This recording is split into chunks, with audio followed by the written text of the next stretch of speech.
Hello student, this one book of Agaz Hindi Pathya Pustak class 5th student. Today we start our lesson number 14 हमारे त्यौहार.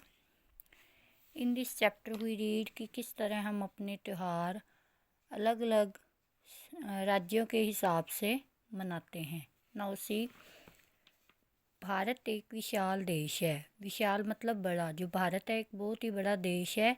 यहाँ अनेक धर्मों के लोग रहते हैं. मतलब यहाँ पर अनेक धर्म जैसे हिंदू, मुस्लिम, सिख, ईसाई सब धर्म अलग अलग धर्मों के जो लोग रहते हैं. प्रत्येक धर्म के अपने अलग अलग त्यौहार हैं. प्रत्येक मतलब हर एक धर्म के अपने अलग अलग क्या हैं, त्यौहार हैं. इसीलिए हमारे देश को त्योहारों का देश भी कहा जाता है. क्योंकि भारत एक बहुत बड़ा देश है, इसमें बहुत अलग अलग धर्म हैं. इस हर धर्म के जो त्यौहार हैं वो अलग अलग हैं. इसलिए जो हमारे देश को क्या बोला जाता है, त्योहारों का देश कहा जाता है. देश के अलग अलग भागों में लोग अपने अपने त्यौहार बड़े जोश के साथ मनाते हैं.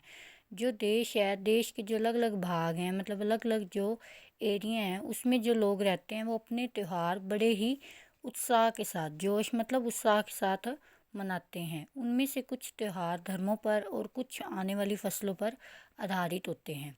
मतलब उसमें से जो कुछ त्यौहार होते हैं, कुछ तो धर्मों के आधार पर होते हैं और कुछ उनकी जो नई फसल आती हैं उनके ऊपर आधारित होते हैं. आधारित मतलब टिके हुए होते हैं. धर्मों पर आधारित त्योहारों में रक्षाबंधन, दशहरा, दिवाली, होली, ईद, गुरुपूरब, क्रिसमस, महावीर जयंती और बुद्ध पूर्णिमा आदि हैं. तो धर्मों पर आधारित कई त्यौहार हैं जैसे रक्षाबंधन, दशहरा, दिवाली, होली, ईद, गुरुपर्व, क्रिसमस, महावीर जयंती और बुद्ध पूर्णिमा. ये सारे जो त्यौहार हैं ये धर्मों पर आधारित होते हैं. रक्षाबंधन, दशहरा, दिवाली और होली के त्यौहार मुख्यतः हिंदू धर्म के लोग मनाते हैं.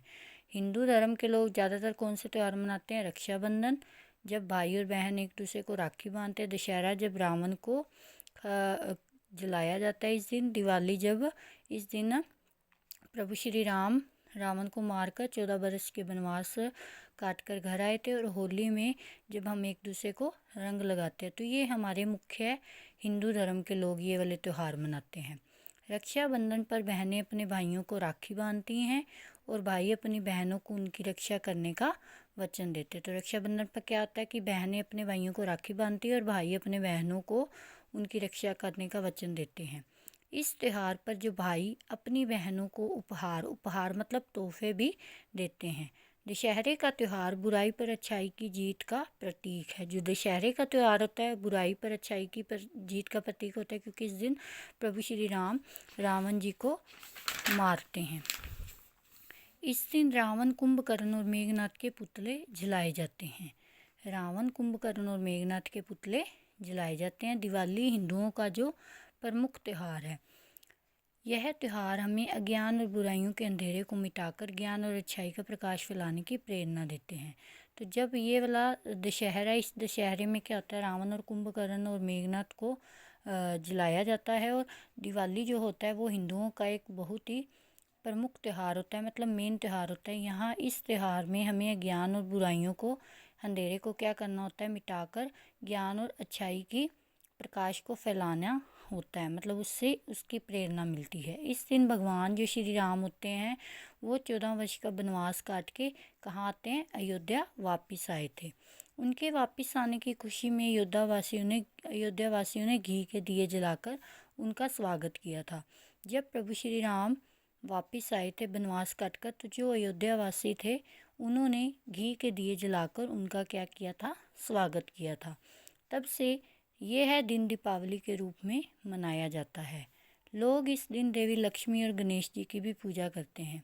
दीपावली की रात को लोग अपने अपने घरों में गणेश जी और लक्ष्मी जी की पूजा भी करते हैं. रंगों का त्यौहार होली मस्ती और उमंग का त्यौहार है. अब जो रंगों का त्यौहार कौन सा त्यौहार होता है, होली होता है. जो मस्ती और उमंग का क्या होता है, त्यौहार होता है. ये त्यौहार वैर मतलब दुश्मनी भाव को भुलाकर प्रेम फैलाने का संदेश देता है. तो ये जो त्यौहार होता है इसमें हम दुश्मनी को भुलाकर प्यार फैलाते हैं, मतलब प्यार फैलाने का संदेश देते हैं. इस दिन बच्चे क्या करते हैं, एक दूसरे पर रंग और गुलाल लगाते हैं. इसीलिए इसे रंगों का त्यौहार भी कहा जाता है। इस त्यौहार की विशेष मिठाई क्या है? गुजिया है। जो होली के दिन मेन जो त्यौहार की मिठाई होती है वो कौन सी मिठाई होती है? गुजिया होती है। नेक्स्ट पार्ट हुई डू इन नेक्स्ट पार्ट।